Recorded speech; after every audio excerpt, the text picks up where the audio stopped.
The chairman of the Ethics and Anti-Corruption Commission, this is Philip Kinisu, will be presenting also, or he will be actually presenting himself at the Directorate of Criminal Investigations. This is over the corruption scandal that he has been implicated through his company, Esaki Limited. And right now we have our reporter, Ken Mijungu, who is at the Directorate of Criminal Investigation to give us a lowdown of what is happening there. As we can see him. Ken, is the chairman already there? Probably he's been in for the last 1 hour. He was supposed to be here at 10, and we were not able to identify he wasn't, but we have been told by security personnel here that he came in just after 10 a.m. So it means Dibal has been there for 1 hour, and they will be questioning him about the allegations, mostly touching on conflict of interest. Being the chairman of the Ethics and Anti-Corruption Commission and investigating the corruption the scandal at the National Youth Service, he is at the center of it. His company, as you mentioned right at the top, Dibal, Esaki Limited, having done business with the government departments, including the National Youth Service, to the tune of 270 million shillings. The reason why he's created so much interest is his involvement, one, through his company, which he holds a 75% stake. The other shareholder at Esaki Limited is the wife, who holds 25%. And the fact that he started doing business in 2014, that was October 2014 to November 2015, that's last year, he had transacted 35 million shillings through Esaki Limited. Going forward, June this year, a further 270 million shillings in total, rather, transacted through Esaki Limited, Ministry of Devolution, Ministry of Health. So he's right at the center of it. The reason why he's being questioned by the Directorate of Criminal Investigation, conflict of interest is one of the things they seek to establish, and especially Chapter 6 of the Constitution, leadership and integrity, and how he can sit at the helm of the Ethics and Anti-Corruption Commission and still have transacted legal or otherwise business with the government. These are some of the questions that are being asked Dibal. Well, but Ken, of course, we saw last week he earlier indicated that he was very categorical that, yes, he declared that he was the chairman of the African Population and Health Research Center, which is an NGO, and also he's also a director at Esaki Limited prior to actually taking his role as a chairman of Ethics and Anti-Corruption Commission. So why is he being grilled on this again? You see, Dibal, he told rather a statement that was said at the Ethics and Anti-Corruption Commission earlier last week indicated that he had resigned from his role as the director of the Ethics and of Esaki Limited when he took up the job of EACC.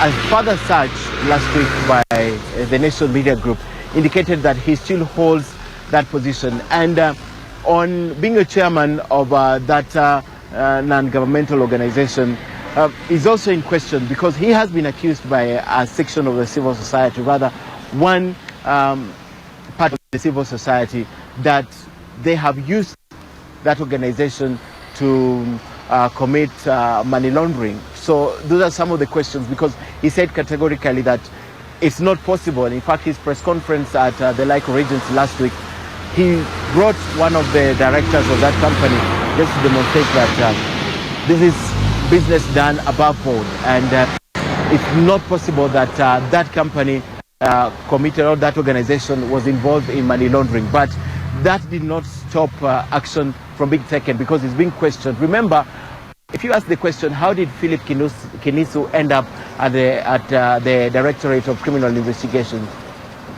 When this matter came up, after the civil society put it before the commission, he had to recuse himself, at least according to what the Ethics and Anti-Corruption Commission Secretariat says. So he remained a figure without being involved in the investigations touching on him.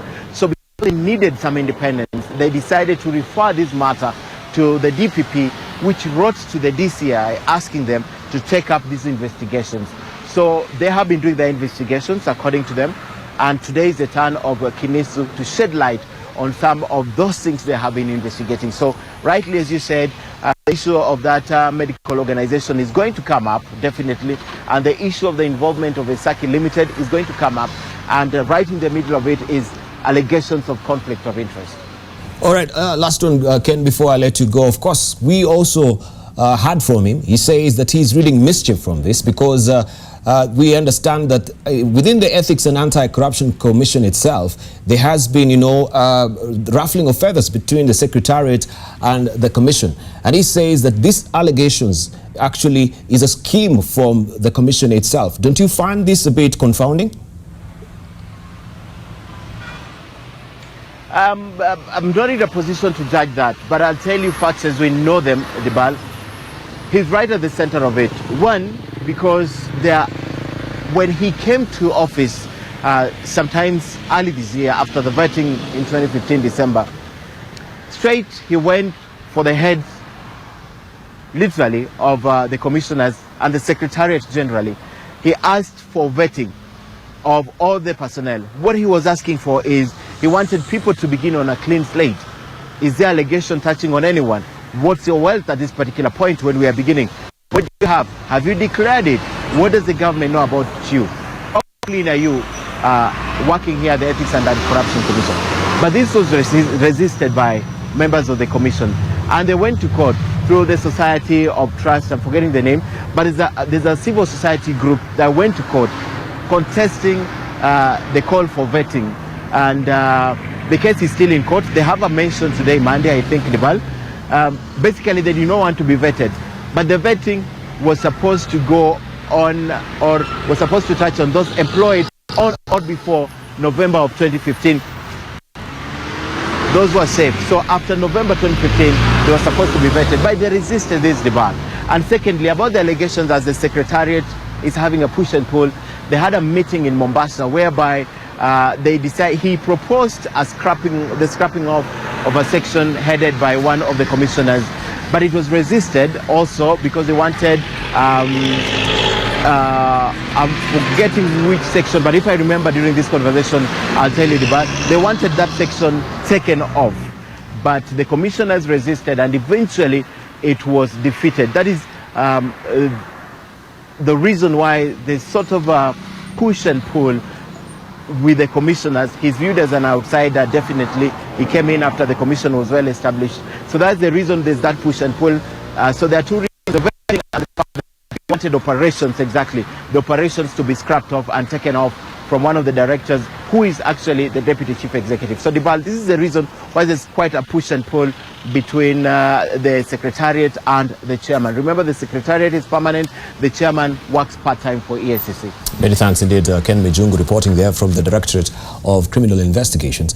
And we shall be, of course, following up with that particular story, and he will give us a lowdown on what is happening right now. We're given to understand that the Chairman of the Ethics and Anti-Corruption Commission is being grilled by the investigators there, and this has been happening for the last 1 hour.